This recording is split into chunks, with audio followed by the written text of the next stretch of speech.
Welcome everyone. Hello and welcome to the Zoom meeting. So today we will discuss different topics. I know Dr. Rayyan will join in a bit, but if Dr. Muntasir, are you ready for the topic? We're gonna just move the agenda around. I'm gonna share the agenda for now.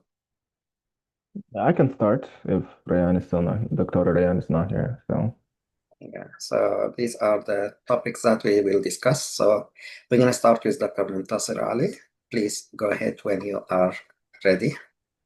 All right, just a second. Before you start, yeah, No, no, share I'm your fine. screen and Dr. Fatma, please go ahead. Hi, how are you, Dr. Nadir and the team? I think Rayan have a technical issue for joining and she's trying to join, so I wanted to let you know that. Sounds good, yeah, no problem. Thank you for sharing. And we're gonna wait for her, but in the meantime, Dr. Muntasir can present the topic and then she can join and present the other topic. Thank you, guys.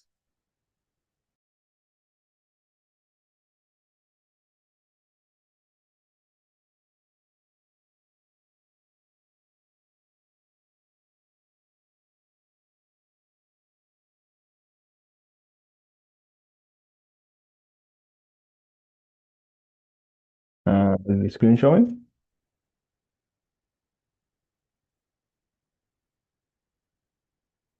you Yes. guys? Okay.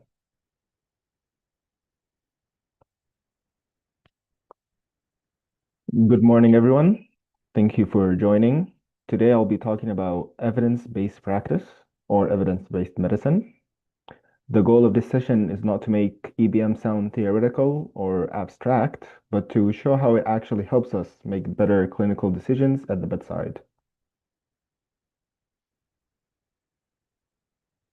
Evidence-based medicine is the thoughtful integration of three elements: the best available research evidence, our clinical expertise, and the patient's values and preferences. EBM is not about replacing clinical judgment, it's about strengthening it using reliable evidence.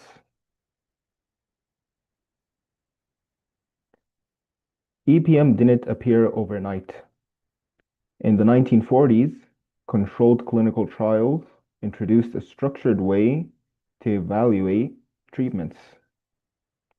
In 1972, Archie Cochrane emphasized that medical decisions should be based on solid evidence. Then in the early 1990s, groups at McMaster and Duke formalized what we now call evidence-based medicine. So EBM is not a trend, it is an evolution. This slide represents the core of evidence-based medicine. You can think of EBM as a balance between three pillars: best research evidence, clinical expertise, and patient values. If you rely only on evidence and ignore the patient, care becomes rigid. If you rely only on experience, practice can become outdated. The best care happens when all three overlap for the best care decision.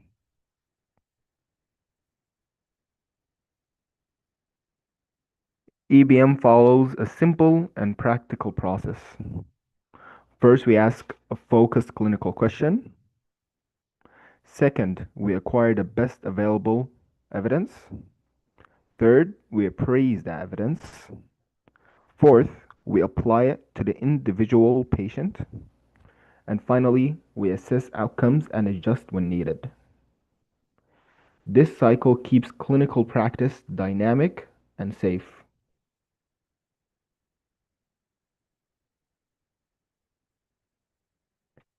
To ask good questions, we often use the PICO framework. P stands for patient or problem, I for intervention, C for comparison, and O for outcome. Using PICO helps narrow our search and prevents us from drowning in irrelevant literature.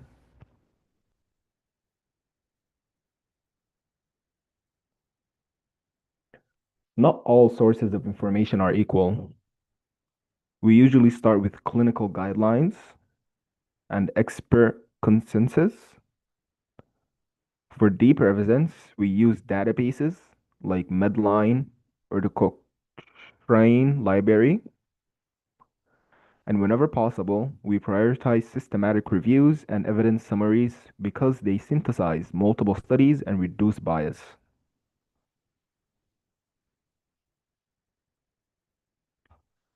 Finding evidence is not enough. We have to judge its quality. We look at internal validity, meaning how well the study minimizes bias. Study design matters. In general, meta-analysis and randomized controlled trials provide stronger evidence than observational studies or case series. And just as importantly, we ask, does this evidence actually apply to my patient?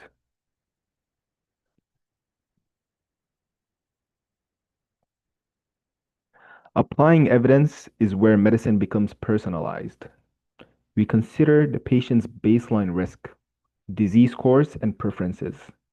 We integrate the evidence with our clinical judgment, and we continuously monitor outcomes and adjust treatment. EBM is not static. It evolves with the patient.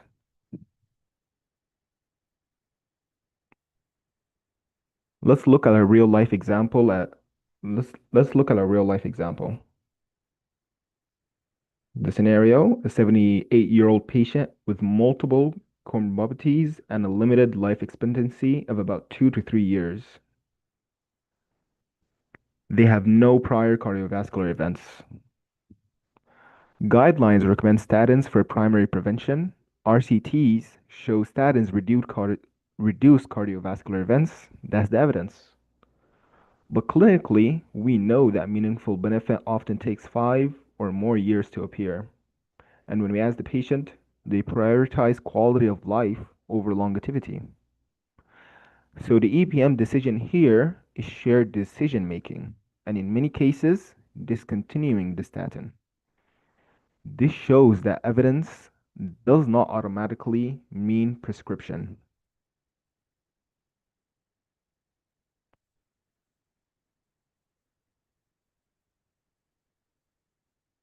Why does all of this matter? Because EBM improves patient outcomes, reduces harm by avoiding ineffective or unnecessary treatments, and promotes continuous learning in clinical practice. It helps us practice safer, smarter medicine.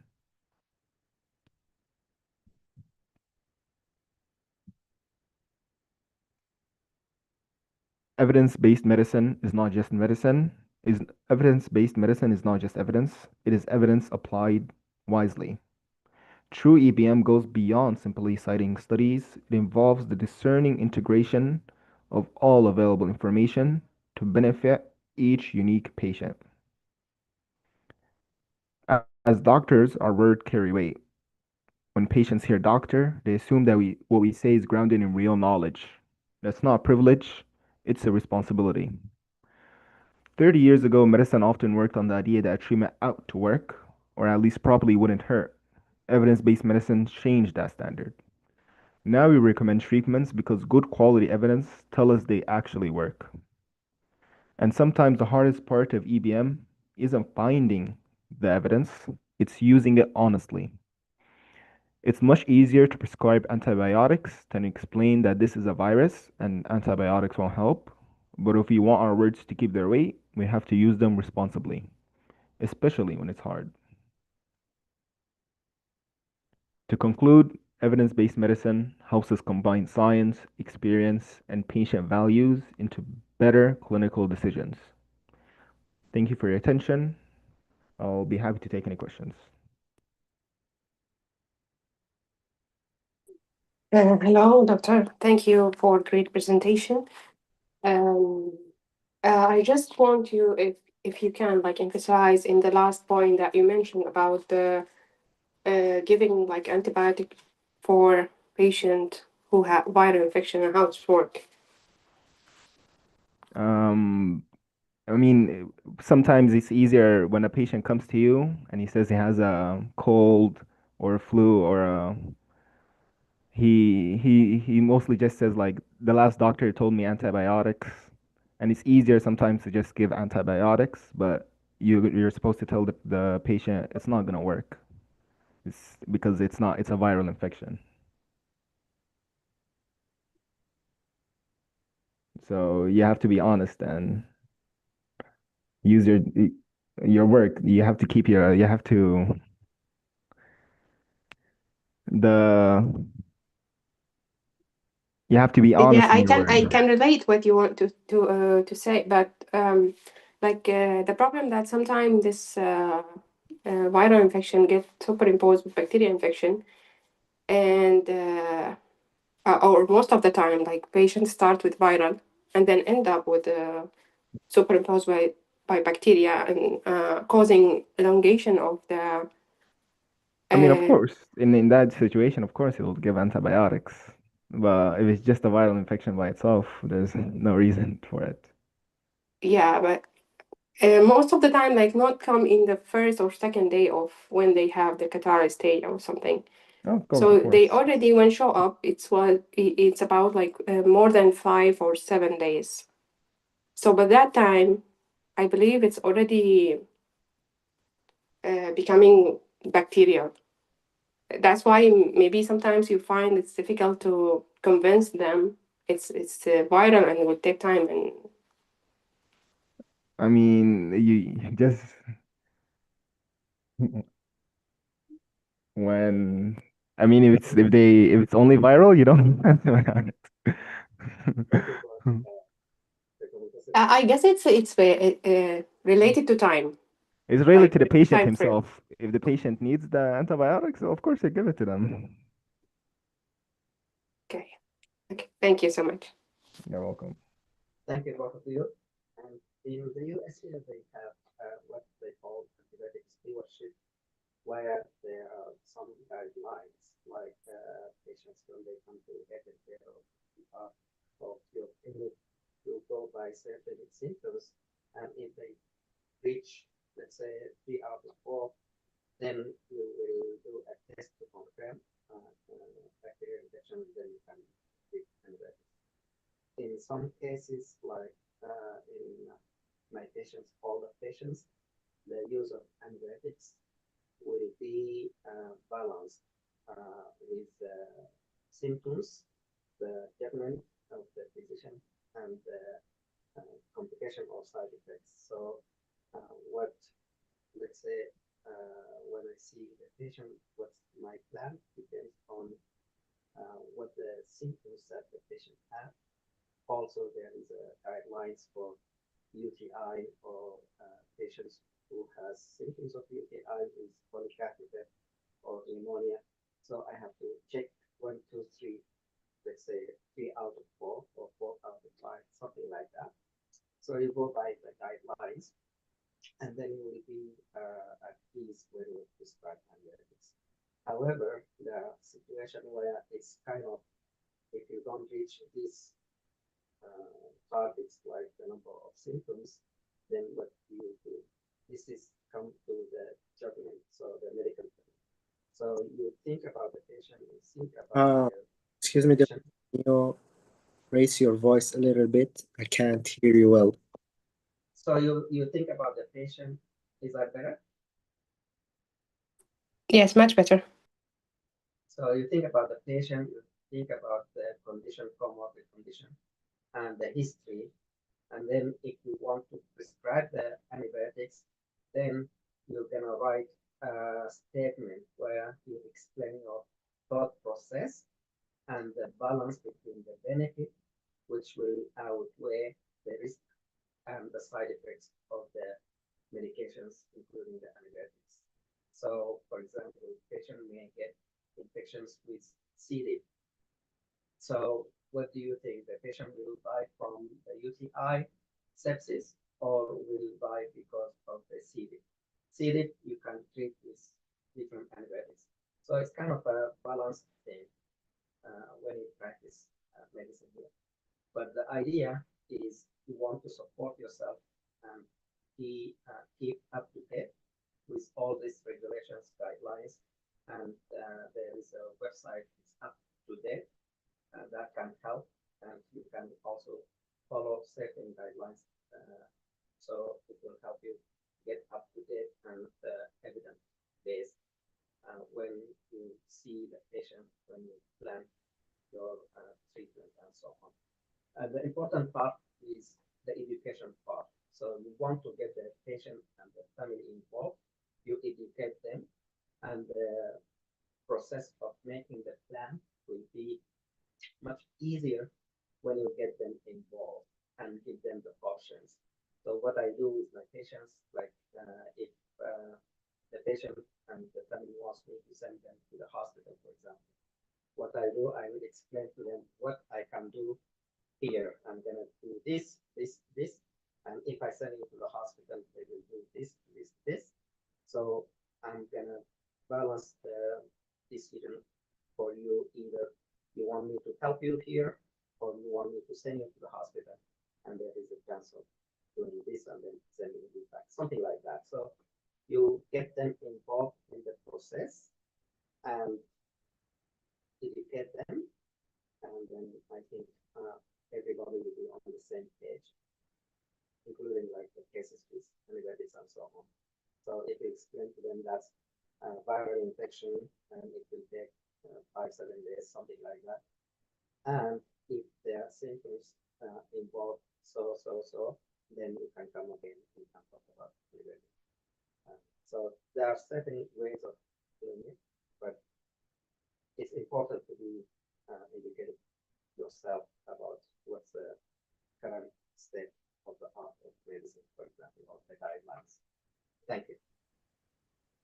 Thank you, Dr. Muntasir. You're welcome.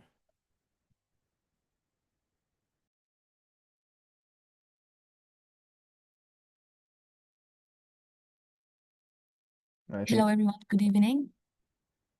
It's me, Rayan. Hello, Dr. Nadir. Hello, everyone. I just have a problem. I cannot hear you well. Are you talking right now, Dr. Nadir? He's not talking right now. Can you hear me? Dr. Rayan? Yes, you hear Dr. me? Nadir. Yes. I can hear you, but your voice is very low. I don't know. Maybe it's my Far problem. away? Okay. Then you can start, and I'm gonna try to fix my microphone. Me either. I can't hear you well, Dr. Nader. Okay. Me Because I neither. thought maybe it's my problem. It's clear for me anyway. Now I can hear you, Dr. Ahmed, Can maybe, you or hear me Dr. now? Mazen. Is it I better can now? hear your voice. Maybe, Is it okay. better? I Hello? will try to. Dr. Nader, your voice is You can just very you can just you can just hold the microphone, Dr. Nadir. I see you are using headphones. Just hold the microphone next to your mouth. It's gonna be better for them. I can hear you very well anyway.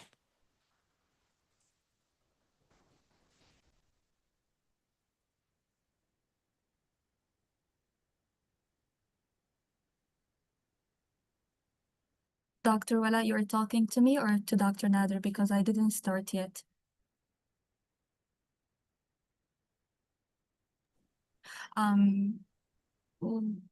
What I have realized that I should start, right? Yes, go ahead. Go ahead. Okay, thank you so much. So, hello everyone, it's me, Rayan Badawi. I'm so glad to be here today. I'm really sorry for being late. I had a technical issues with my laptop. I should start this topic at the beginning, but alhamdulillah, I guess one of the doctors saved me and started with his topic. So today I will talk about the nephrology in older adults. It's a very important topic in the geriatrics because it has many aspects that we should talk about. So in this topic, we have a learning objectives. The learning objectives here is to describe age-related renal changes and apply practical kidney function monitoring and recognize common renal and electrolyte disorders. And at the end, we should identify referral thresholds. So all these are very important objectives for our lecture today.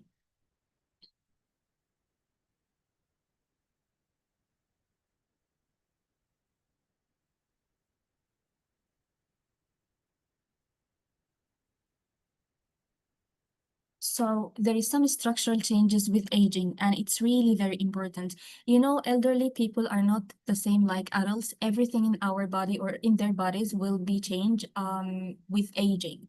So the aging process itself, it will affect the kidney. You know that the functional unit of the kidney is the nephron. So the nephron is the functional unit of the kidney, and it's very important for the filtration and for the reabsorption and absorption of the solutes, fluids, and all the things. So in elderly people, there is decrease in nephron numbers. So we have like nephrons in the right kidney and nephrons in the left kidney, but with age, the nephron numbers total, it will be decreased. This will affect sorry, the GFR. My voice is not clear? Your voice is Sorry clear. about that. Yeah, sorry about that. Go ahead. Okay, no No, problem. your voice is So clear. thank you. So as I mentioned, or as I said, the nephron numbers will be decreased in elderly people. So there is decreased renal cortical mass, and we have nephron loss. This is very important. Also in elderly people, you know, do you remember when we talked about the cardiovascular diseases, and we said that most of the hypertension was the most common cardiovascular disease in elderly, and usually in elderly people, you will find like many comorbidities. The commonest of them are diabetes and hypertension. So diabetes and hypertension will affect the glomeruli. You know, the nephron has the glomeruli, okay? And the glomeruli is just the blood vessels that helps in the filtration of the fluids and the solutes. So with aging, there could be like something called glomerulosclerosis. The blood vessels will be started to be stiff and hard. And this will lead, of course, to the damage of the glomeruli itself. And it's very important in the filtration of the fluids and the solutes. And with aging also, there could be like interstitial fibrosis and vascular stiffness. This is very important. You know, the age itself was one of the, there is many things like in elderly people, I have explained before that the elastin in the blood vessels will be decreased, and this will lead to the stiffness of the blood vessels. Also, the age is very important risk factor for the atherosclerosis and at the end stenosis of many blood vessels. Okay, one of them is the renal artery. The renal artery itself. They could be like some renal artery stenosis. We will see that in the next few slides. We have a functional changes in elderly people. Sorry, everyone. Wait. We have a functional changes in elderly people. So the GFR will start to decrease by 1 ml per minute per year after 40 years. That means after 40 years old, we will have really a decline in the GFR. As I mentioned before, you know, this is the glomeruli, and we have the renal artery, and then the renal arteriole, and then at the end we have the afferent, okay? So with aging process, they could be like some atherosclerosis, and the atherosclerosis in the renal blood vessels, it will lead at the end to the decrease of the renal blood flow. If the renal blood flow is started to decrease, that means the GFR itself, it will start to decrease because you are decreasing the renal blood flow and the renal plasma flow, and this will affect the GFR. That's why with elderly or with aging process, we will find that the GFR will be decreased, and of course the renal blood flow, it will be decreased. We have something called impaired autoregulation. You know, subhanallah, in our kidney, we have like a regulation system that the kidney will be affected by the systemic blood pressure, but it has the ability to adapt with the blood pressure. If there is a high blood pressure, it will decrease the secretion of renin. You know, the kidney, it has the ability to secrete the renin. This renin, it's an enzyme. It will convert something called angiotensinogen to angiotensin 1. And angiotensin 1 through the angiotensin converting enzyme, it will be converted to angiotensin 2. So in elderly people, we will lose the adaptability mechanism or the flexibility. In the kidney, if there is high blood pressure, the renin will be decreased and the aldosterone will be decreased. There will be no aldosterone, so there will be no sodium and water retention, no vasoconstriction from the angiotensin 2, all the things, you know, the physiology of the RAS system. So what I'm trying to say that the kidney in elderly people, it will lose its ability to adapt the blood pressure. If there is a high blood pressure, it cannot control it, and if there is a low blood pressure, also it cannot control it. And of course, the reduced renal reserve, it means the kidney itself in elderly, it cannot compensate. If there is high blood pressure, it cannot compensate. If there is low blood pressure, it cannot compensate. So, as I mentioned, there is some tubular and hormonal changes. The kidney will lose the concentrating ability. You know, this is the functional unit of the kidney, which is the nephron. You know that we have the pituitary gland. We have the anterior pituitary and the posterior pituitary. The posterior pituitary is responsible to produce two main hormones, the oxytocin, which is not important right now, and the ADH, the antidiuretic hormone. The ADH is very important hormone because it will act in the collecting duct, okay? It's in the distal nephron, actually. In the distal nephron, the ADH will act, and it will lead to it's antidiuretic hormone. It prevents the diuresis. So it will act on the cells in the collecting duct, and it will produce like some channels, protein channels called aquaporins. The aquaporins are responsible to reabsorb the water. So the antidiuretic hormone is responsible mainly from the reabsorption of water, not solutes. So if there is reabsorption of the water from the nephron, that means the urine will be concentrated.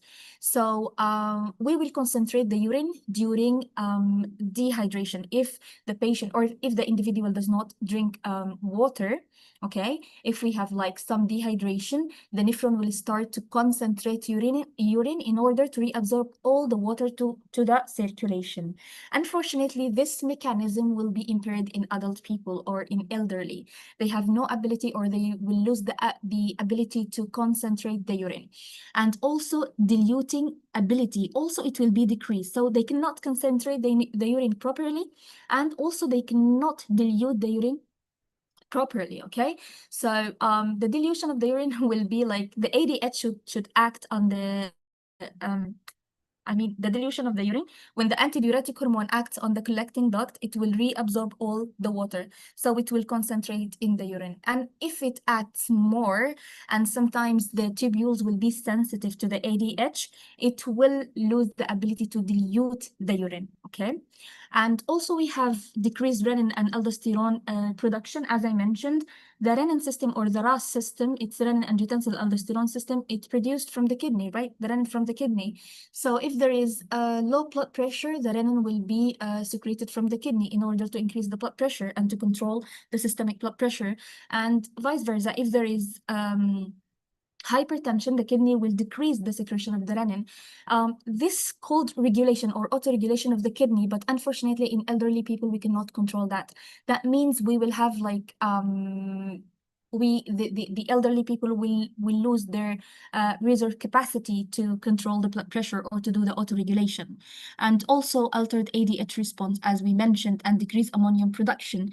The clinical impact from the tubular and hormonal changes is volume instability, high volume and low volume, electrolyte disturbance, you know, because also the renin-angiotensin aldosterone system, at the end, the aldosterone is responsible in sodium and water retention, right? So if the aldosterone is not functioning well, there will be some problems. The aldosterone is not working, so there is no sodium and water retention. And the other thing that it works too much, so we have sodium and water retention more. So in elderly people, they are very sensitive to the volume changes. If there is hypervolemia or hypovolemia, and the aldosterone and the ADH, they are dysregulated. So the electrolytes like the sodium will be affected also. And of course, there is mild metabolic acidosis. Why electrolyte disturbance and mild metabolic acidosis? If we have like severe dehydration and the kidney cannot produce like aldosterone or something like this, the aldosterone do sodium and water retention, and it excrete hydrogen and potassium. If the aldosterone is not functioning well due to the dysregulation, that means there is no sodium and water retention. This will lead to hyponatremia, and also we cannot excrete the potassium and the hydrogen. This will lead to high level of hydrogen, which is metabolic acidosis, and of course high level of potassium will lead to hyperkalemia. So elderly people are very sensitive. Their kidneys are very sensitive. They could be like metabolic acidosis, hyperkalemia, hyponatremia easily. We will come to these electrolytes in the next slides. Okay, so let's talk about the assessing kidney function in older adults. Let me just delete what I have wrote.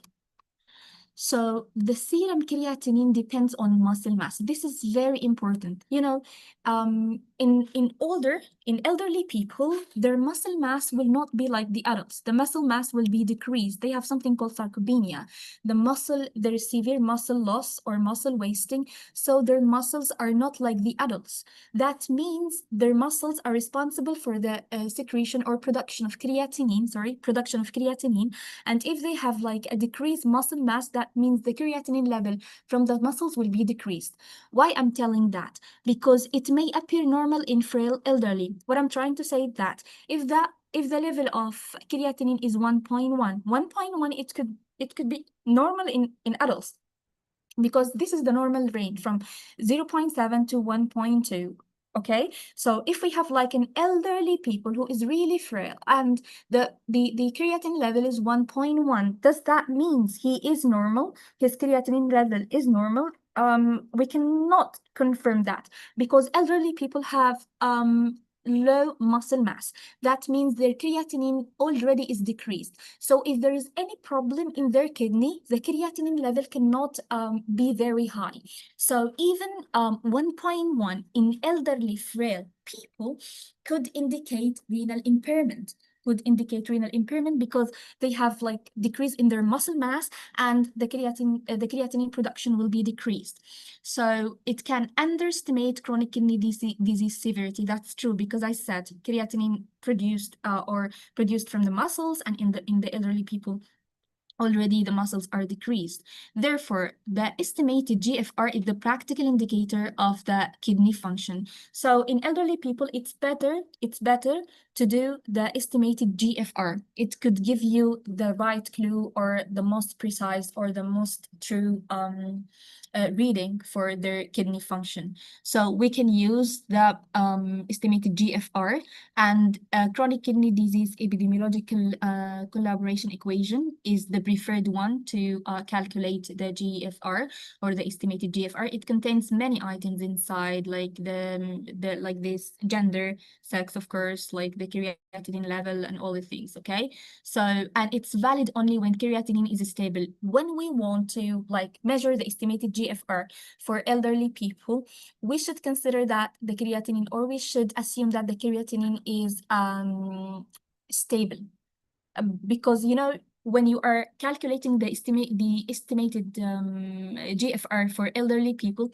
you should assume that the creatinine level is stable, because if it's not stable, like there is acute kidney injury and suddenly there is very high creatinine level, the estimated GFR will be incorrect for this patient. So it's usually done for chronic kidney diseases rather than acute kidney injury or acute changes in the kidney function.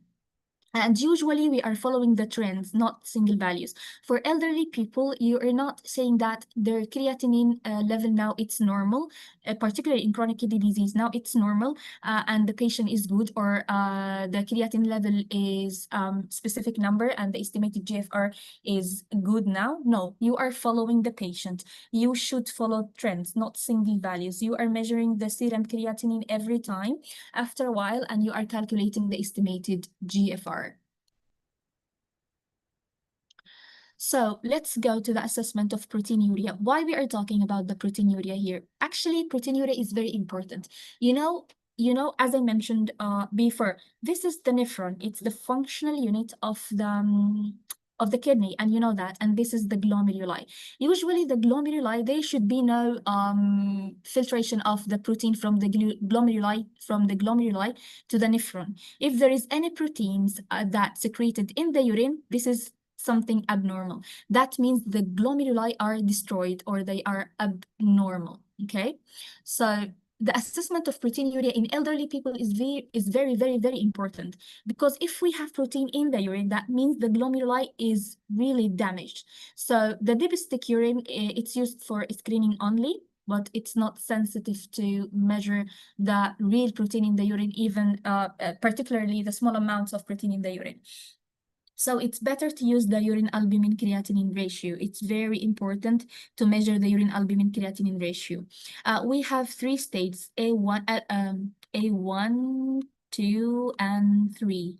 So we have less than 30, and from 30 to 300 milligram, this is moderately increased, and more than 300 milligram, this is severely increased.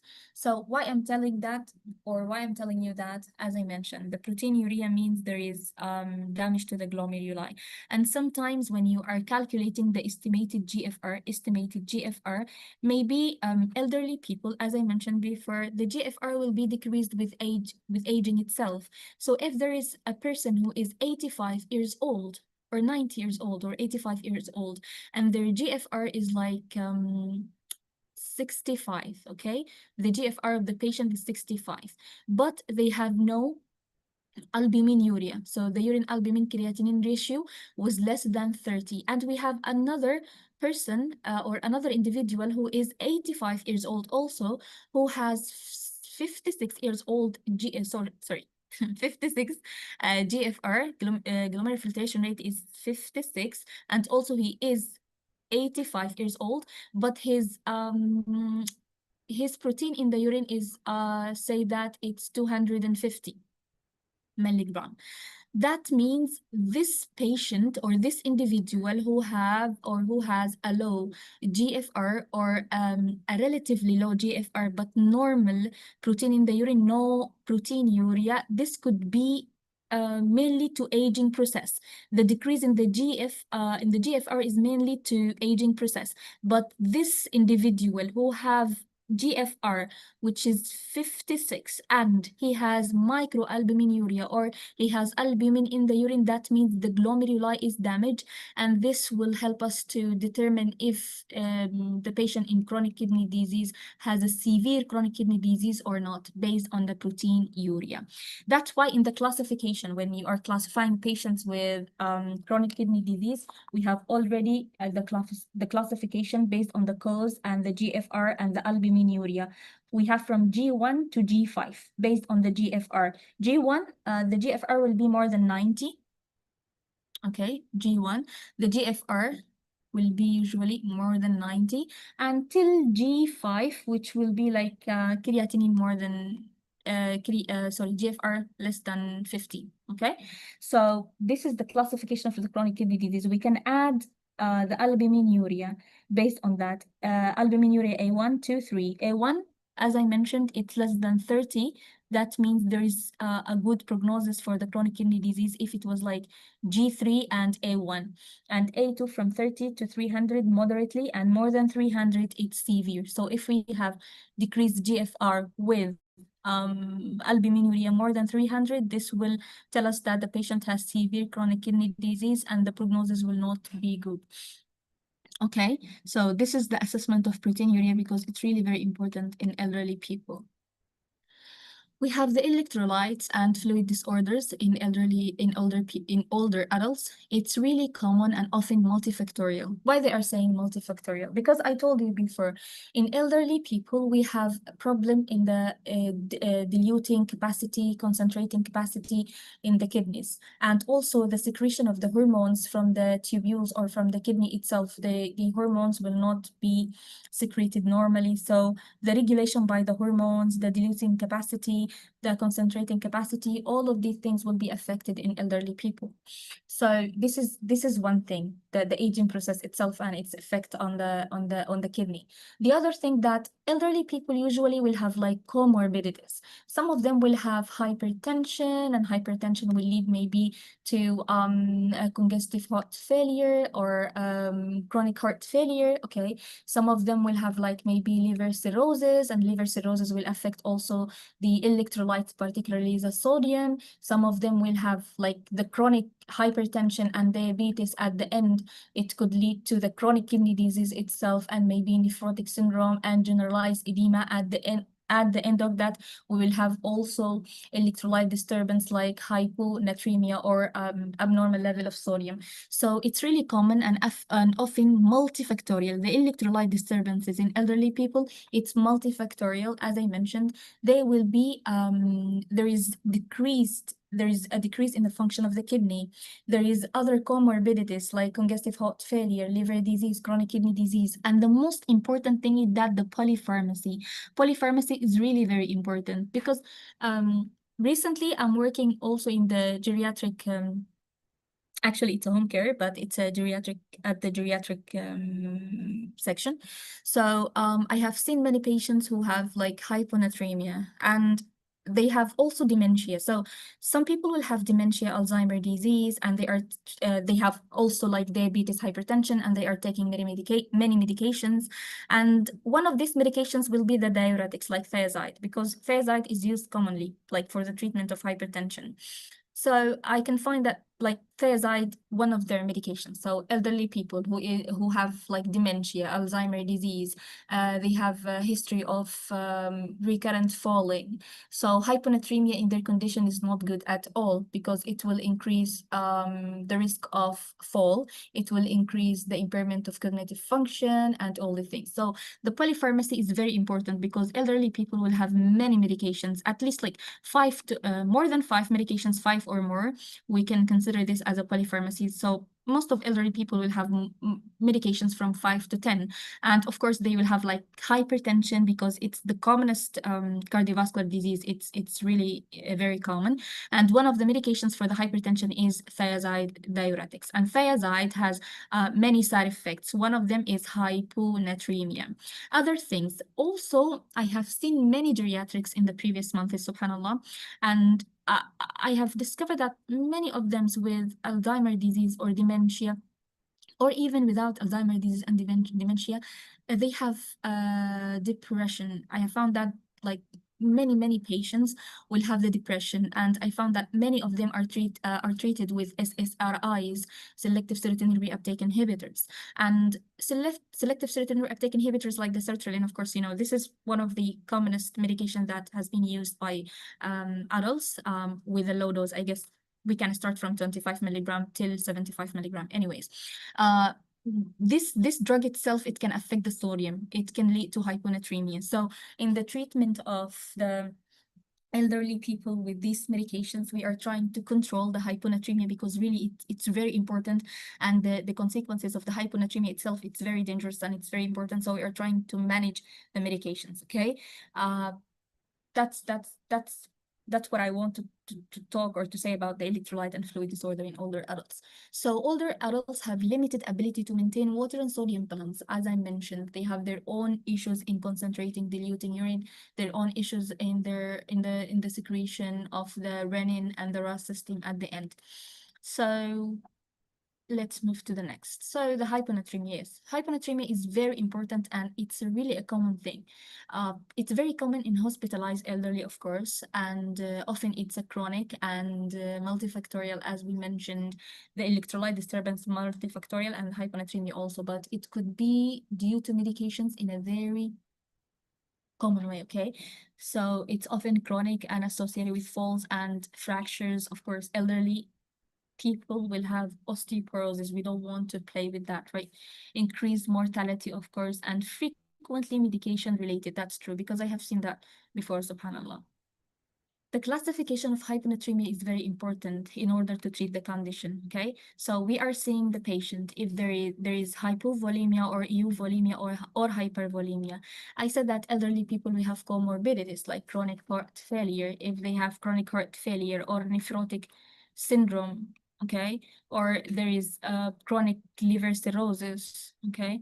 All these condition will lead to generalized edema. We have loss of proteins here, loss of protein here, and increase in the hydrostatic pressure here. So all of these conditions will lead to hyponatremia, subhanAllah. So people with congestive heart failure, nephrotic syndrome, and chronic liver disease will have hypervolemia and low sodium, okay, hyponatremic or hypervolemic hyponatremia. We have hypovolemic hyponatremia, this condition in like dehydration, if there is loss of fluids, if the patient is taking medications like the thiazide diuretics, it will lead to the loss of fluids and sodium, so the volume will be lost. Of course, you know that the patient will be dehydrated and the mucous membrane will be dry, so you can elicit that, you can recognize that, like he has hypovolemia or hyponatremic or hyponatremia with hypovolemia. Euvolemic, that means the patient is not hypovolemic or hypervolemic. This is, I guess, associated with medications. You know, the SSRI and the other medications, it could activate the ADH. The ADH, antidiuretic hormone, to be secreted more and more from the posterior pituitary. So if we have a large amount of the ADH, this is we'll call SIADA, subhanallah, which is the syndrome of inappropriate antidiuretic hormone. This will lead to retention of the ADH will act on the collecting duct in the kidneys, and it will reabsorb all the water. So we are retaining the water in the body, and this will lead to delusional hyponatremia. But actually, there is no hypervolemia, but we have hyponatremia or delusional hyponatremia. So the medications are very important cause of hyponatremia. Okay, so they are telling you here the causes of hypovolemic hyponatremia, like diuretics, like vomiting and diarrhea, poor oral intake, and sometimes adrenal insufficiency. The findings, clinical dehydration, as we mentioned, the low sodium or low urine sodium. The sodium in the urine, it will be very low, less than 10 to 20. Of course, the treatment of hypovolemic hyponatremia, we are trying to replace the fluids that have been lost by the patient. So we can give isotonic saline, and if there is any medications that exacerbate or anticipate the hyponatremia, we can also stop the medications. In the EU volemic hyponatremia, as I mentioned, the common causes is the SIADA, syndrome of inappropriate antidiuretic hormone. The SSRIs can produce antidiuretic hormones and make the SIADA itself.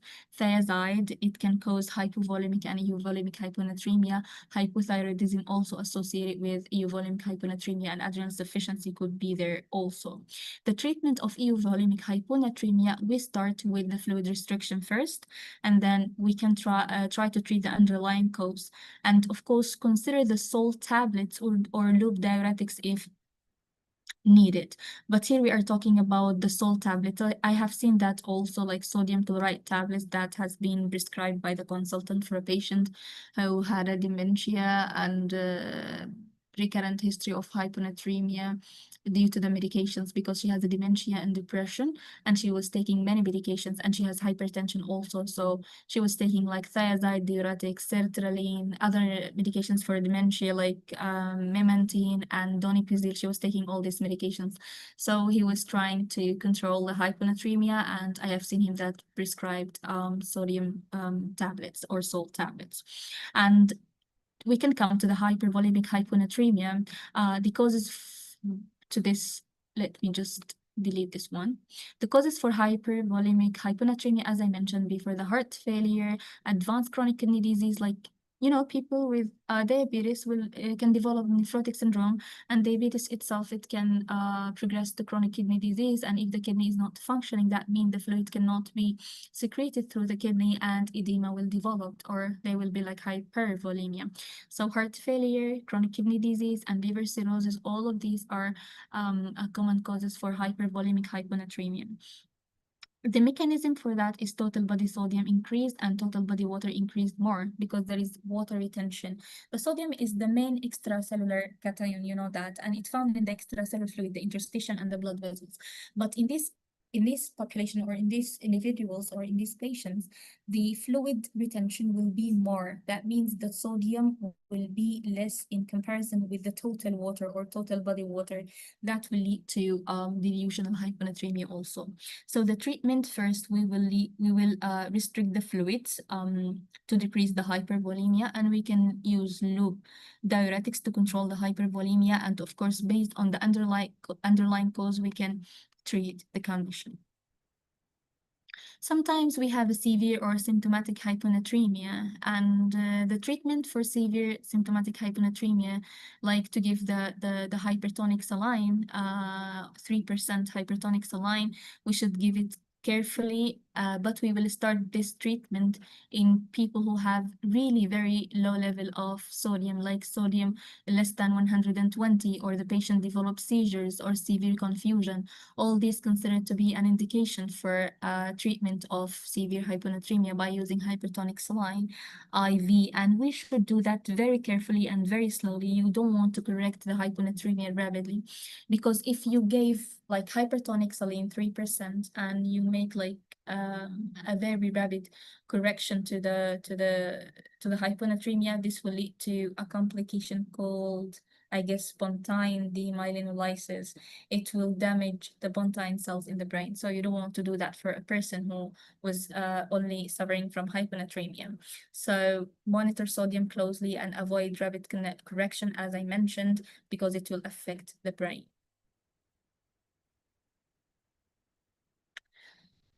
We have another condition, which is the hypernatremia. Hypernatremia in older adults, it's usually due to water deficit.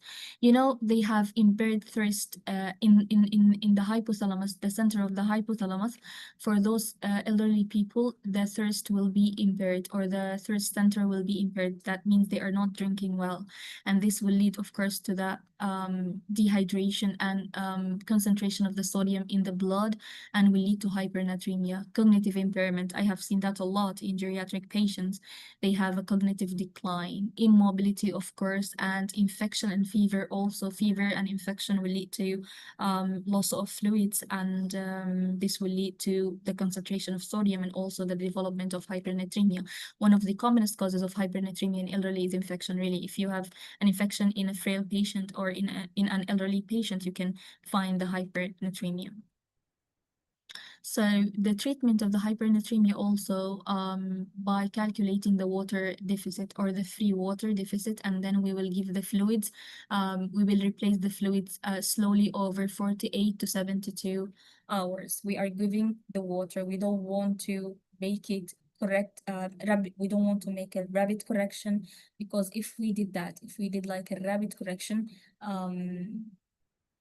through the fluids, like the dextrose or something like this, through the fluids, this will lead to cerebral edema after a while. We don't want to make like a rapid correction. So we should avoid rapid correction and monitor the neurologic status of the patient. Also, as I mentioned before, you know, elderly people will have hyperkalemia also, because I said the aldosterone is not secreted in a good way, because the renin from the kidney is not secreted also in a good way. So the renin itself is not secreted, or it's not functioning well. So there is no RAS system, no aldosterone, and the aldosterone was reabsorbing sodium and water and excreting potassium and hydrogen. So if we cannot excrete potassium or hydrogen, this will lead to metabolic acidosis.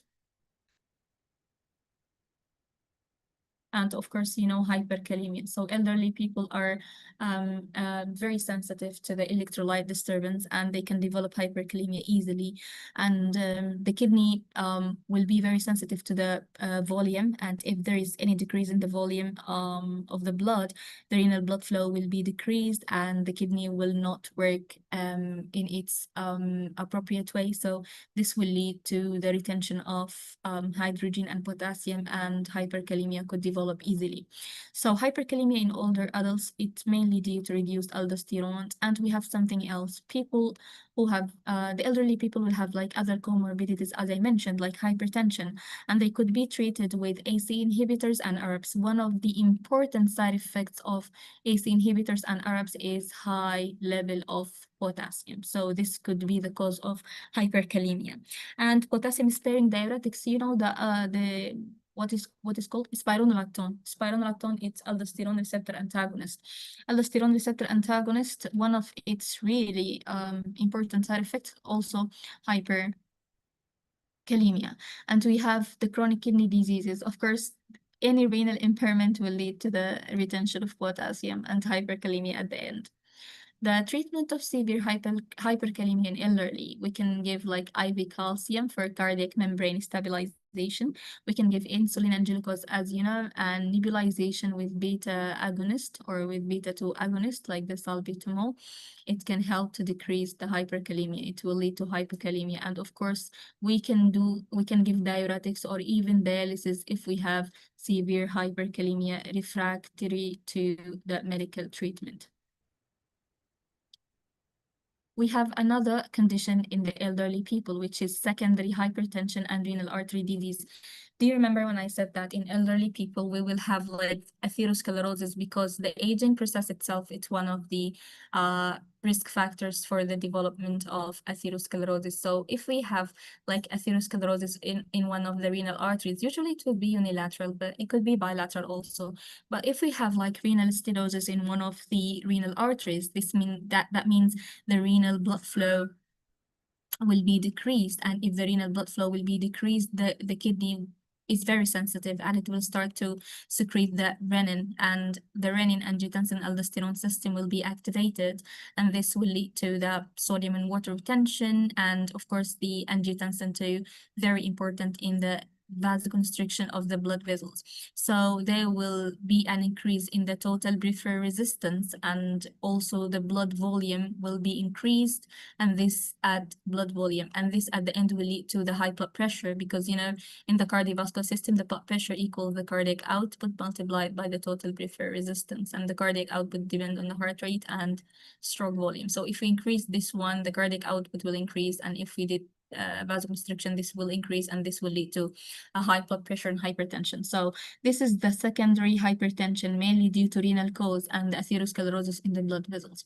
So we should suspect secondary hypertension in renal artery disease and renal artery disease. We should suspect that if there was resistant hypertension, like there is hypertension in elderly people and we are giving medications, but there is no response. That means the kidney has, the renal artery has a stenosis. We should fix that first to decrease the high blood pressure. Sudden worsening of blood pressure and flash pulmonary edema, particularly if we gave like ACE inhibitors.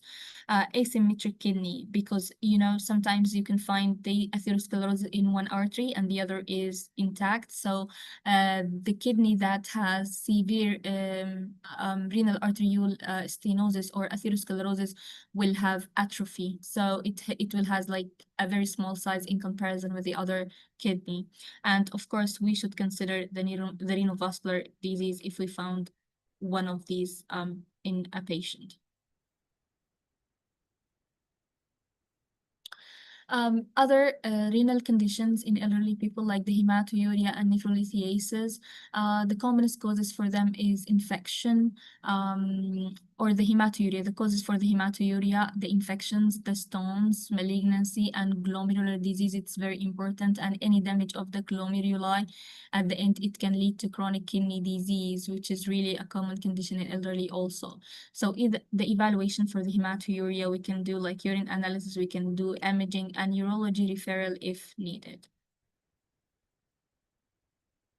We have something called acute kidney injury. I know that from the medicine, you know the acute kidney injury. And what I want to highlight here is that the acute kidney injury is very easy to develop in elderly people. Why? Because I mentioned before, elderly people have no reserve. They cannot compensate the low blood volume. In adults, in normal adults, their kidney is functioning very well. That means if there is any dehydration or loss of volume, their kidneys will work and the RAS system will be activated and they will be like sodium and water retention.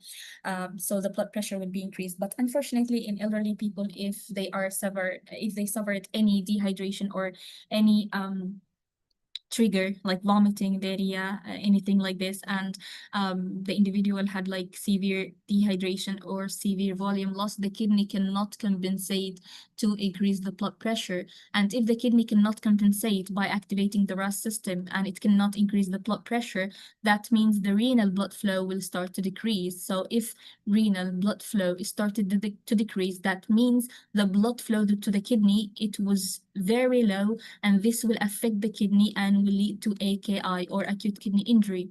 And in the acute kidney injury, we have many types like the pre-renal, intrinsic, and extrinsic. Here I'm talking about the pre-renal. Pre-renal, it means that the blood flow to the kidney has been decreased, and that was the cause of the kidney injury. And this can occur easily in elderly people because they cannot compensate the hypovolemia or volume loss. So small things can trigger like AKI. Elderly people with vomiting and diarrhea can lead to AKI. Like if they are taking like NSAID, non-steroidal anti-inflammatory drugs, you know that the NSAIDs will inhibit the production of prostaglandins. So we will not have any prostaglandins, and prostaglandins are important in the afferent arteriole to increase the blood flow to the kidney. So if they are taking only just like NSAIDs can cause acute kidney injury in elderly people because they cannot compensate the decrease of the blood flow to the kidney or to the glomeruli. This is the pre-renal, and it's really very important, and it's common in elderly people, and we should be careful while treating elderly people with any medications that could affect the renal blood flow. And the intrinsic kidney injury, it means a damage to the tubules itself inside the kidney. This could be due to nephrotoxins. Some medications considered to be a very nephrotoxic medications to the kidney, and we should avoid these medications in elderly people. And post-renal in elderly, I can say that I have seen a patient, because most of the elderly people I have seen them that they are taking tamsulosin for prostatic hyperplasia. Some of them are taking tamsulosin and 5-alpha reductase enzyme inhibitors combined in one drug.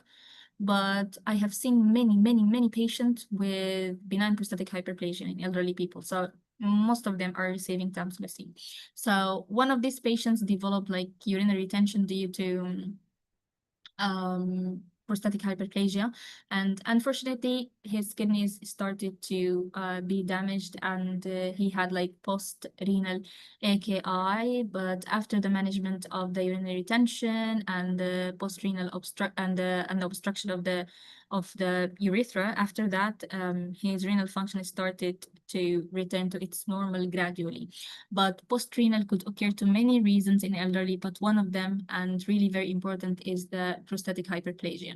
So if you see here the pre-renal azotemia, the most causes like dehydration, as I mentioned, diuretics because it will lead to volume depletion, sepsis because sepsis at the end, it will lead to severe vasodilation in the blood vessels, and this will lead to the decrease of renal blood flow also. Heart failure, we have something called cardiorenal syndrome. The cardiac output is really very low. That means the blood flow to the kidney will be decreased. And the treatment, of course, we should restore the perfusion. We need to restore the perfusion and stop any nephrotoxic drugs that the patient was taking or receiving. And of course, we have the post-renal, as you see here, the benign prostatic hyperplasia, very common, very common in elderly. I have seen it many times. And malignancy and stones. Of course, the management, yes, that patient, it was my patient. We did like a catheter for him, and then we managed. He had also he had a severe infection also because of the stasis and the prostatic hyperplasia and the obstruction, you see. And we inserted like a Foley catheter for the patient, and after a while, subhanallah, his renal function started to return to the normal, but it takes a time, of course. And so the bladder catheter, imaging, relief obstruction, all of these could help to remove the obstructive uropathy and the restoration of normal kidney function. The intrinsic renal disease, it includes like acute tubular necrosis, acute interstitial nephritis, glomerulonephritis. All of these are conditions affect the tubules and the glomeruli inside the nephron. We can find abnormal urine sediment. We can people could be exposed to drugs or drug exposure. It leads to acute interstitial nephritis. Many antibiotics, PPI, NSAIDs, all of these could lead to acute interstitial nephritis, and systemic symptoms could be associated with acute interstitial nephritis, by the way, and also in the glomerulonephritis. So these are parts of the intrinsic renal diseases. I'm not gonna talk about it more than this because I'm just trying to talk about the important things. So we have the nephrotic syndrome in elderly people. You know the nephrotic syndrome, all of you knows that. One of the commonest causes of the nephrotic syndrome is the diabetes mellitus, right? So one of the manifestations of the nephrotic syndrome is heavy proteinuria, edema, hypoalbuminemia. All of you knows that. I know that very well. The commonest causes, as they said, diabetes is very common, membranous nephropathy, amyloidosis, malignancy, and of course the glomerulonephritis or the glomerular disease at the end. It can lead to chronic kidney disease. This one of the conditions that could lead to chronic kidney disease. Even the conditions like chronic renal infection like chronic pyelonephritis or chronic glomerular diseases, all of these could predispose to the chronic kidney diseases. So regarding the chronic kidney diseases, the definition and the staging of chronic kidney disease. If we have an estimated GFR less than 60 for more than 3 months, this could be considered as a chronic kidney disease, and it was classified based on the GFR into 4 stages, stage 1 to stage 2. Stage 1, you know, if we want to classify it like stage 1 or G1, you know, the GFR more than 90, of course. G2, you know, it's between 60 and maybe 89, and G3, it's between 45 to 59 maybe, and G4, we have G3A actually and G3B, so we can do like this, G3B, and G3B between 30 and 44, and of course at the end we will have G4 and G5. I said that.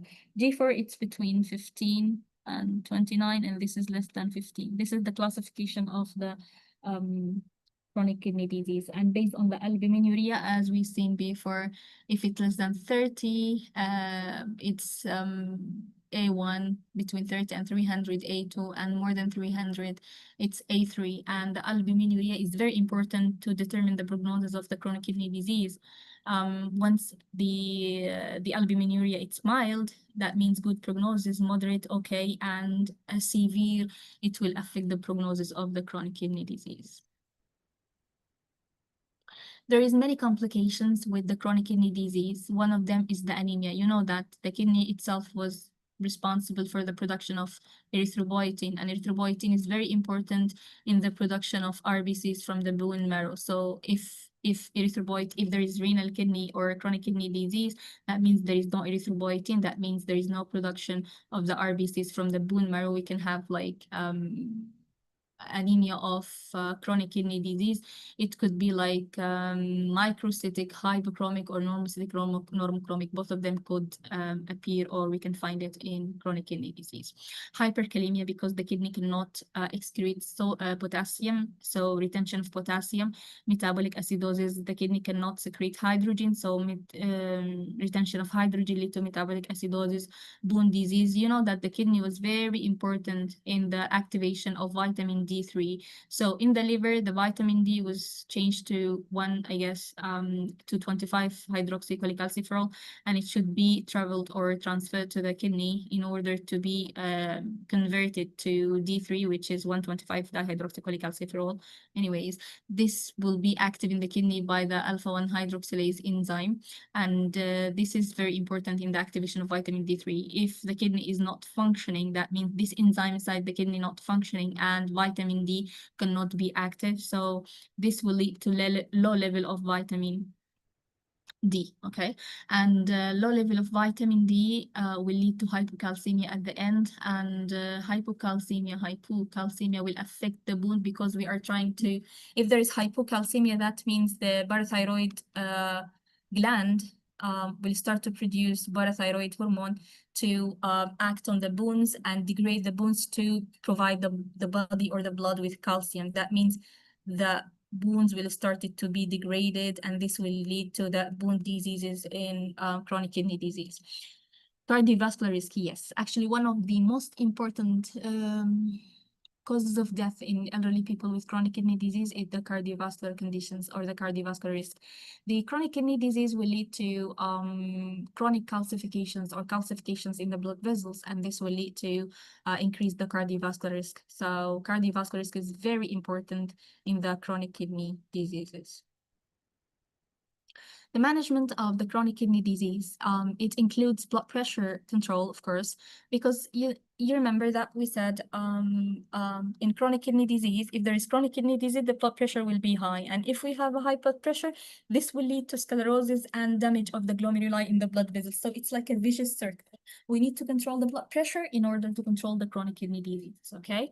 And also to control the glucose level. In chronic kidney disease, the insulin usually will be secreted by the kidneys, and if there is any kidneys or renal damage, that means the insulin could be circulating for a longer period, and this will lead to hypoglycemia or episodes of hypoglycemia. So we need to control the glycemic, the blood glucose.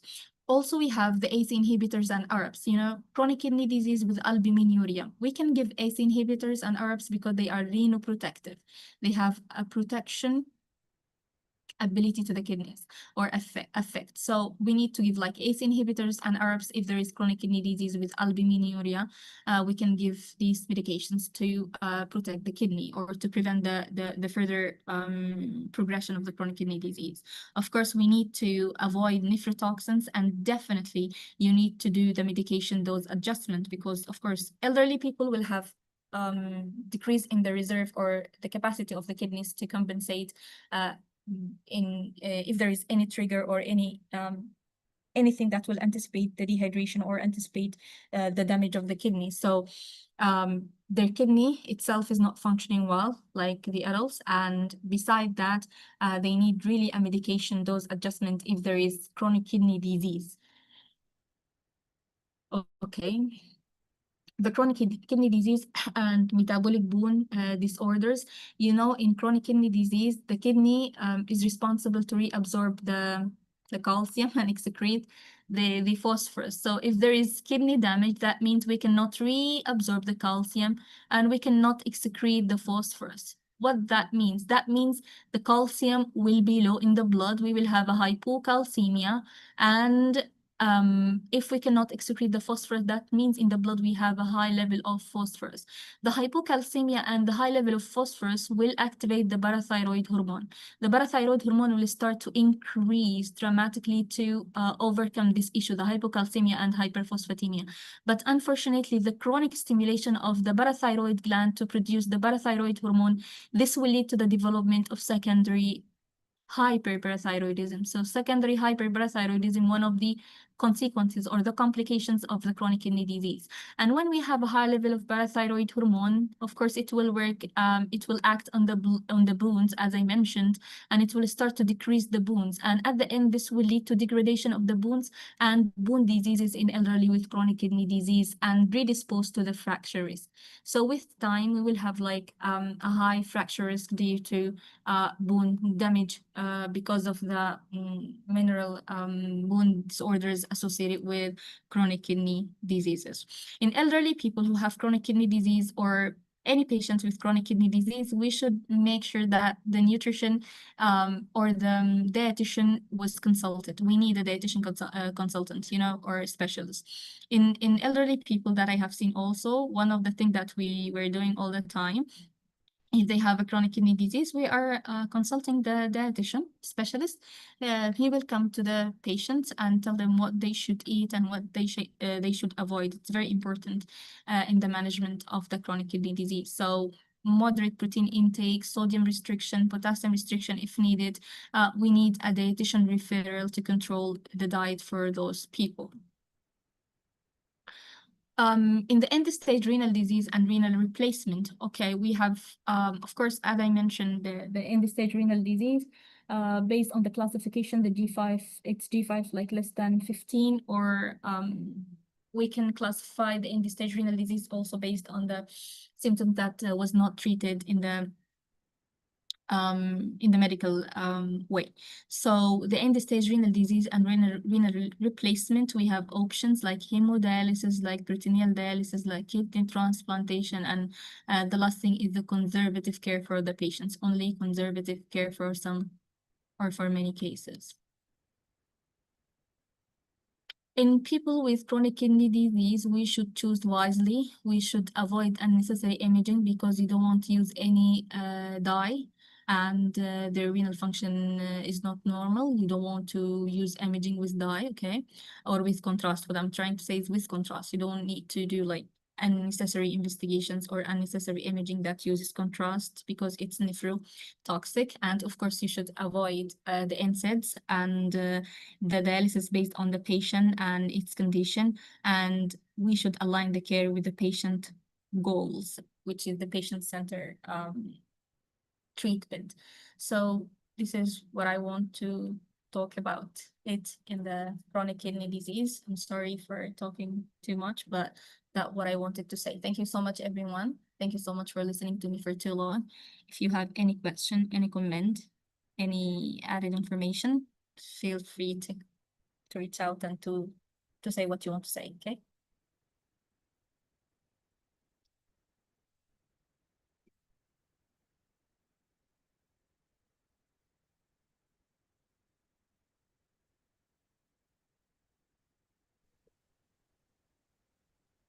Thank you so much, Dr. Raya, for great presentation. Do you have any questions for Dr. Rayan or any comments or any reflection you want to share your experience with patients with kidney disease? Thank you.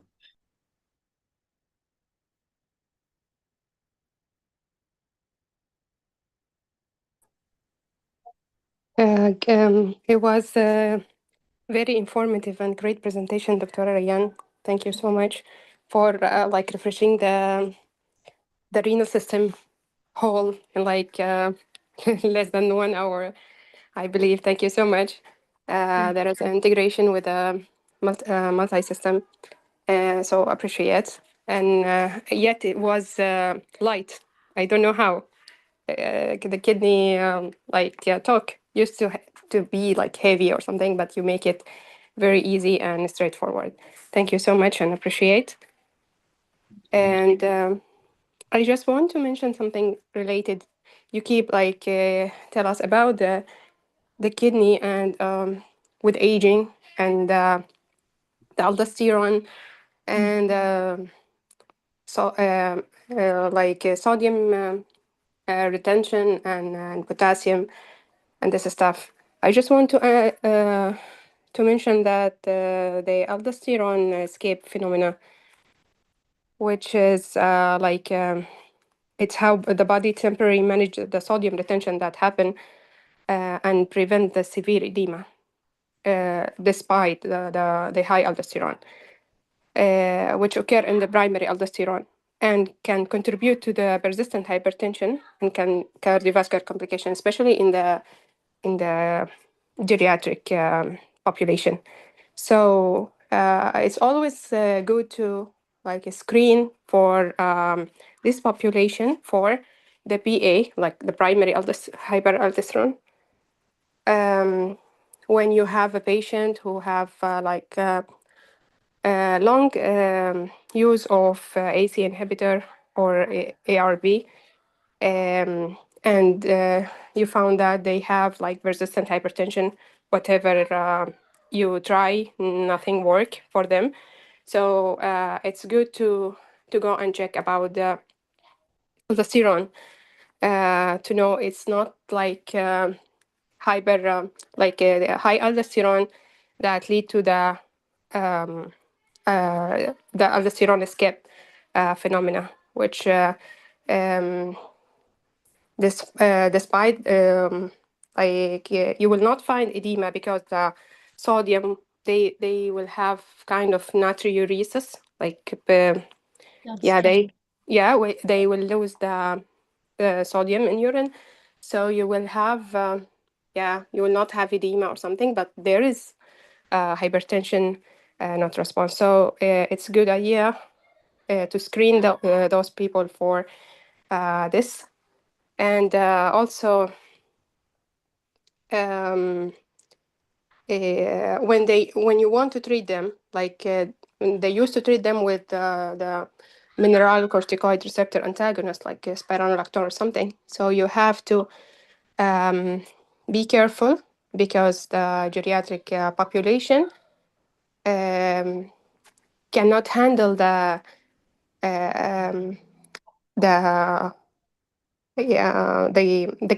potassium as they used to before. So yeah, people will should be careful about this, like about the cause and the treatment also. We consider Thank you. the hyperkalemia that can happen when using the spironolactone. Thank you so much. Thank you so much, Dr. Samah, for comment. Thank you. Ryan, you wanna add? Thank you so much, Dr. Samah. And really, it's really nice information from you. Like the aldosterone escape phenomenon, it's really true. She's just trying to say that she's very good at describing what happened. She's trying to say that some people could have like primary hyperaldosteronism and hypertension without edema because the kidney will still lose the sodium and the fluid and will cause diuresis. So they will be hypertension without edema. That's very nice. It's really very nice information. Thank you so much, Dr. Samah, and thank you for your kind words. If there is any other comment or any information, okay. If Dr. Nadir wants to say anything, because we have another topic, inshallah. Thank you so much, both of you. We can move on to the next topic. Appreciate it. Thank you so much, Dr. Nadir. So the next topic will be about how to use AI for presentations, and it will be presented by my colleagues, Dr. Amal and Dr. Ruwa, I guess. Are you here? If you are ready, the floor is yours. Yes. Hello, everyone.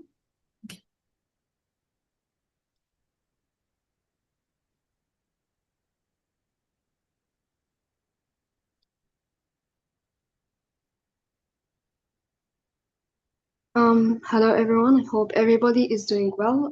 First, I want to thank Dr. Rayan and Dr. Muntasir for their presentations. Dr. Amal and I are going to give you a comprehensive, brief guide to AI tools for presentation making. So first of all, we're going to go through the most commonly used AI tools for presentation generally, and then we're going to mention those used for presentation of research papers specifically. And finally, we're going to tell you about the limitations and the cautions that you have to be careful about while using the AI tools for presentation. Okay, so the first presentation tool is Gamma. It is the most commonly used and it is the most user-friendly and beginner-friendly tool.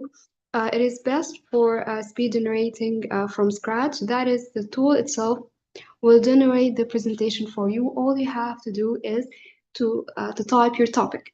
So this is good, but it also has its shortcomings. So how it works is you have to type a topic, it generates the outline. You have to approve the outline, and then it builds the full deck with the layouts and images.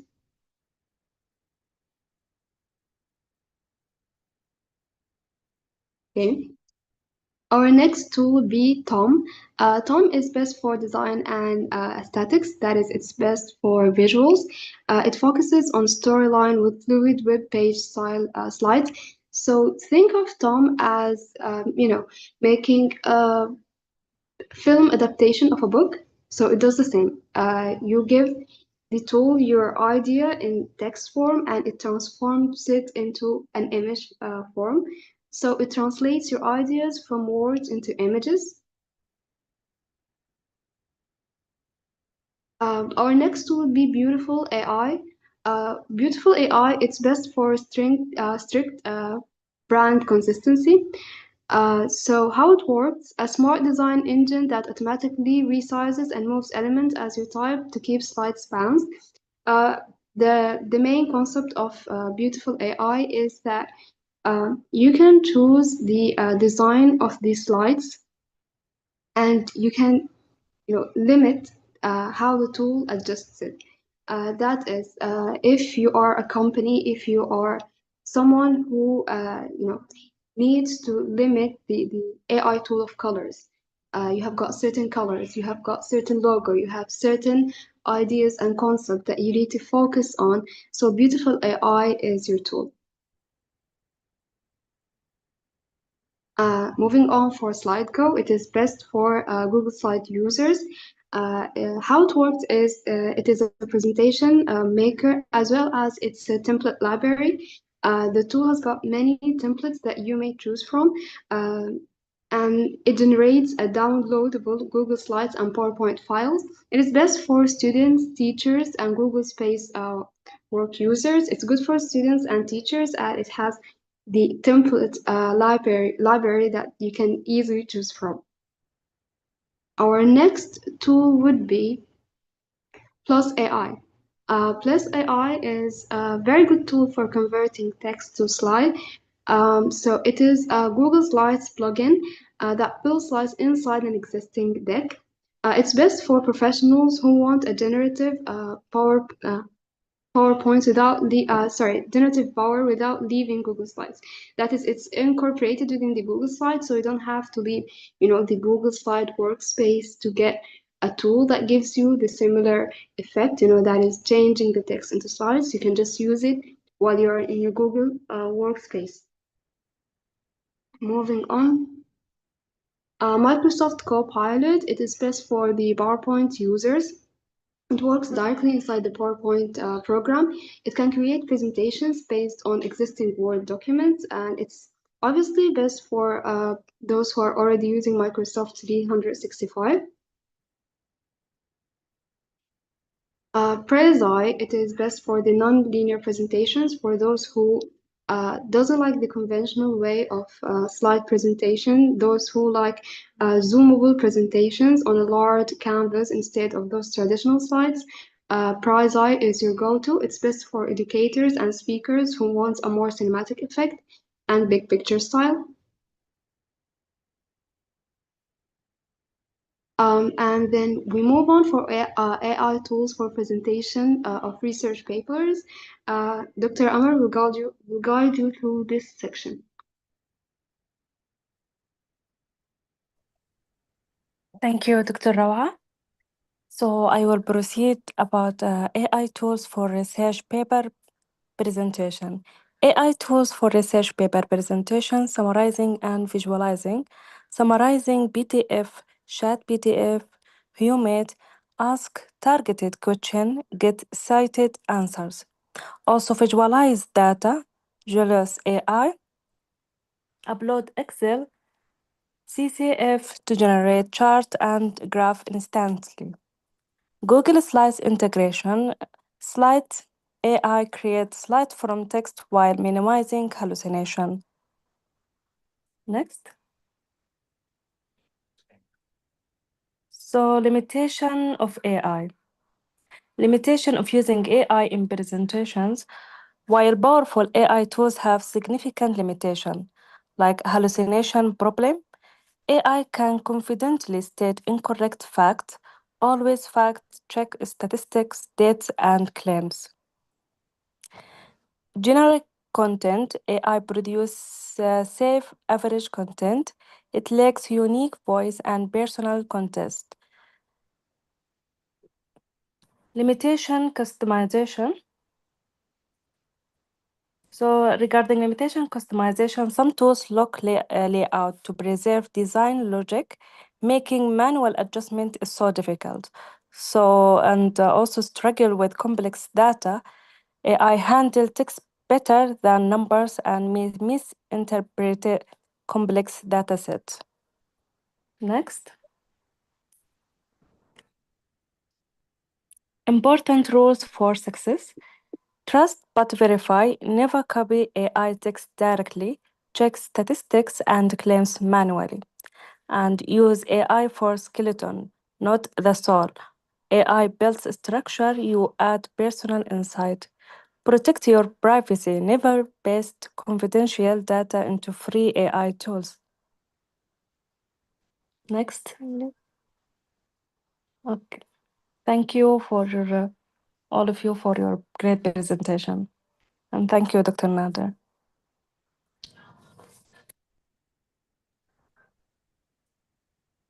So much. This is also a great presentation, brief and to the point, and I hope this will be helpful to all of you. Yes, thank you so much. Thank you, Dr. Amal and Dr. Ruwa. Thank you for the great presentation. Thank you, Dr. Ryan. Thank Thank you. you, Dr. Nadir. Thank you for everyone present. Thank you. So we have, excuse me. We have the last topic, Dr. Nadir. The last topic will be an interactive US map. If there is anyone wants to say anything before going to the next topic.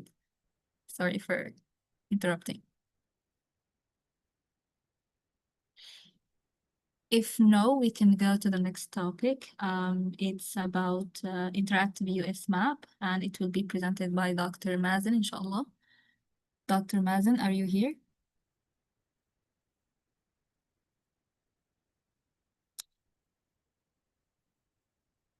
Hello, Dr. Mazen.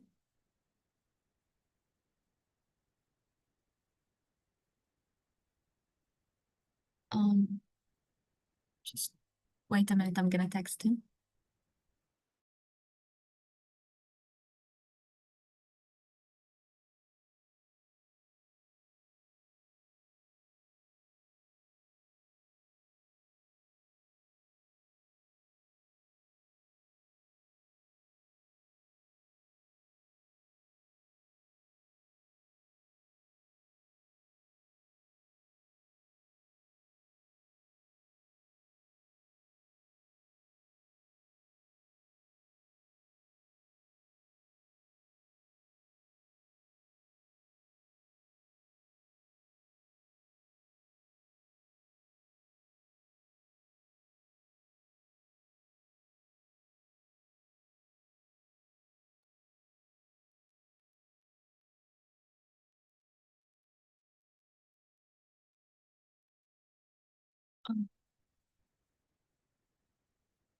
If he's not available, that's fine. What I'm gonna show you,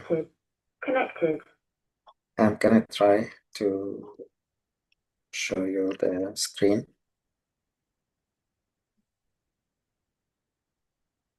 So this is a website where I'm gonna share with you in the chat in a second, but basically you go to my mapchart.net and you select the country. For example, this is the US. So what you need, let's say we want to highlight fellows who are in this meeting right now. So if I look at you guys, I'll say Samah, she is in California, Amal is in Minnesota, and Illinois, we can find, for example, Raya. So this can show us how many fellows active during this meeting. Or if you want to talk about certain conditions, like when COVID came, it affected patients in Washington State, and then it went to New York State and so on. So you can show during your presentation, if you are presenting talking about a certain condition, certain topic, you want to highlight the map where certain things happened. Then you can use this website where you can identify a visual map for the listeners or the audience. This will also help you if you want to create a poster, for example, about cases or certain conditions. Like measles nowadays, mostly in Texas, for example, it started and went to, let's say, Arizona. Then you're gonna highlight this, and you can use different colors, for example, for different things if you want to. Sometimes it's very helpful for you guys down the road if you want to create a map with whatever condition that you are talking about, and you can insert it in a presentation or a poster, and that will be very useful. Just to let you know. There are other options also. mymaps.google.com, for example, and that also can give you a different way of presentation. For example, I'm using it for this fellowship. I can list all the active members for the fellow who match to internal medicine, for example, or family medicine, and then I can show them here. So to do that, you need a list of the name of the resident, for example, of the fellows, and then their location of the cities. So each city has a longitudinal and latitude number, so you need to locate this, and then you generate the Excel file where you have a list of names, a list of location or cities, and then it will show up like this one, for example. So it will highlight all fellows who matched from this program. So we have some people matched in Jackson, Florida, some people in California, some people in New York City, and so on. So if you want to find out more about this fellow, for example, you can find all the information about them. So this is Arij, Dr. Arij Shafia. She matched to a program residency in transitional year in North Carolina. For example, if you want to see who matched in Chicago, you can say, oh, Dr. Samah Ahmed matched to a fellowship in geriatric medicine in Chicago. So you need this to be placed in Excel sheet or Google Sheet where you can add the address, for example, Chicago, Illinois, or you can add the latitude and longitude information. And this can be found also online, and you can add more information about in this case, the fellow, for example, if that makes sense. I'm going to stop here. Do you have any questions? Thank you, Dr. Nader, for this very nice guidance. And I just want to ask, like, wondering if this My Maps can use as a tool for if we say that this kind of presentation or Zoom meeting, can I tracking the attendance of the fellows that who attend this session and like their location? Yes. So Zoom has the ability of tracking the attendees. So when you log in, it will locate your whatever device you are using, a phone or PC, tablet, and so on, and then where you are currently. So it will pinpoint the location as we show here, the longitude and latitude, for example, and then the duration and more information about if you log in, log out, log in, log out, something like that. So it will have a data set or a table where it has how many fellows or how many attendees and how long they spent and where is their location and so on. And you can download this information as a file, either Excel file or sheet file, and you can use it as you go along. There is a So that means no need for like something additional, just only use the Zoom meeting. Because we yes. have like kind of fellowship program or course, and we really need to track the attendee and the time they spend in the session so that we can go from there. Yeah, the Zoom meeting has the capability of getting you all this information. The other way around is you want to ask them to, when you set up the meeting, there is a way to add a waiting room where the user will log in, and it will be a waiting room where the moderator will let them in as active Yeah, I know member that in the one. meeting. So this will give you a list of how many users, their information, let's say their email addresses, and what time they get in, or if they were waiting for you before the meeting, how long they were waiting. I'm not sure about if they, let's say, went out and come back again and other information. So this is another way of getting it. Okay, thank you so much. You're welcome. Thank you.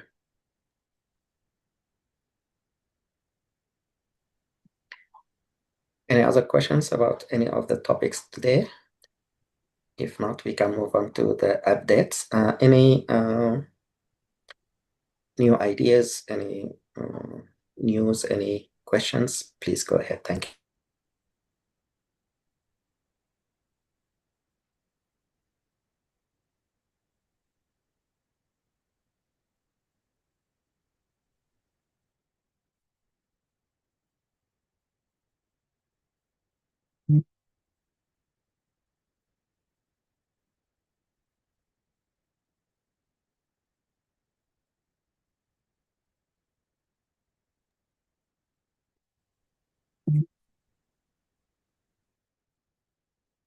If you have any questions or any updates about your projects, please go ahead. Thank you.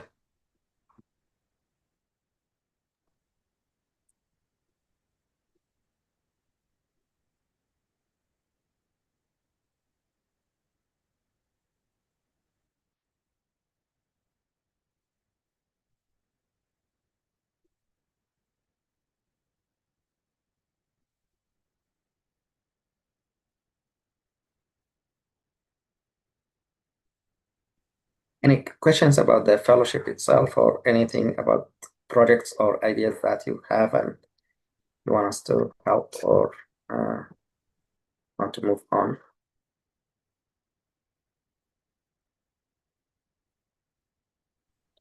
Hi, Dr. Nadir. Go ahead, Dr. Nadia.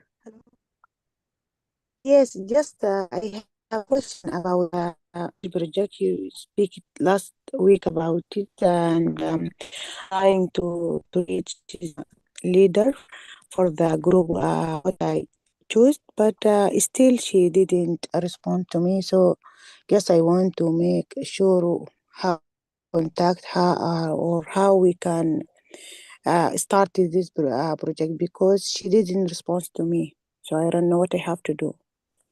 Which fellow or the leader for that team, that project? I think her name is Dr. Alina. Lina. Yes. Right. Let me log in and see how can if I can reach her, if she has a phone number or other Because contact info. yes, I'm trying to contact her through her email. She answered me. Yes, she said we're gonna do like WhatsApp group, but still she didn't respond for me because I'm waiting a long time now. I sent for So, her message back, but still she didn't respond to me. Yeah. Yeah. So in that case, maybe you can take a step, create, if you have more than one fellow, you can create your own WhatsApp group and add Dr. Lina, and then state the steps or the task or what the other fellows think of what you want to do next. And if you have that like identified, let's say you have 5 tasks, you want to do this, then in this WhatsApp group, you're gonna divide who is going to take the task number 1, who is gonna take task number 2, and so you divide these tasks between you guys, and each one will report back either to you or in the group, and then Dr. Lina, if she is available, she can take it from there. If she is not available, then you will be the leading co-project leader until she is available and so on. Yes. If that makes sense. Yeah, it makes sense. Yes. Right, Thank you so much. You're welcome. Thank you. Hello, Dr. Nadir. Hello, Dr. Hamza. Go ahead. I have something to say about this project. If it's project 2, I think because Dr. Lina added me to the group, and I think she told that she already had a full member. This answer to Dr. Nadia question. Okay, so she has 10 or Yeah. 9 or so. Yeah, she had the full members, and I don't know why. Maybe she missed your message or something, because she is nice and she replied back to me, and I contact her, and at the same day she added me. I think maybe she missed your email or something, Dr. Nadia. Sorry for No, that. yeah, but I'm trying to reach her many times, and she responded to me. She said she will do the group, and she add me, but I'm waiting for her. And my name is, I think, is number 4. So how to complete the 10 No, there people is, I without? think, another follows. Sorry, I don't know. But I put my name in the Google sheet, and my name was number 4. I guess maybe she didn't see my name. I'm sure about that. I don't know what's happening. I just want to help. Okay. Thank you for your help. But I'm sure my name is in the first name. So after 2 from her name. So just maybe she missed my name. It's okay, no problem. Sounds good.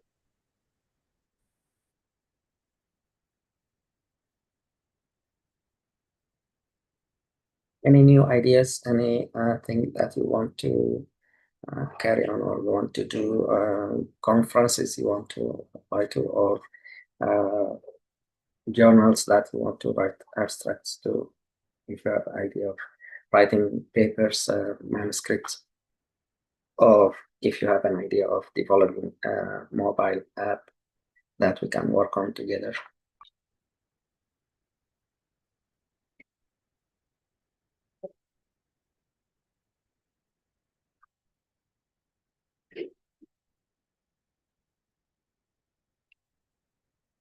If not, and then I'd like to thank you all for attending this meeting, and thank you so much for your help, Dr. Ryan, and all the presenters from today's presentation. You did great, wonderful presentation. So thank you all, and I'd like to thank those who will come later and watch the recording in the future.